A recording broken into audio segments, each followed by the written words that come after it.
রাজনৈতিক দলের বিজয়। এই বিজয়কে ঐক্যবদ্ধ করে আগামী দিনের বাংলাদেশটাকে এগিয়ে নিয়ে যেতে হবে।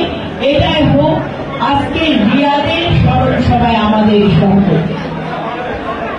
এবং রিয়াদের আব্বা যে কথাটা বলেছেন, কবরস্থানের নামকরণ কিংবা আপনার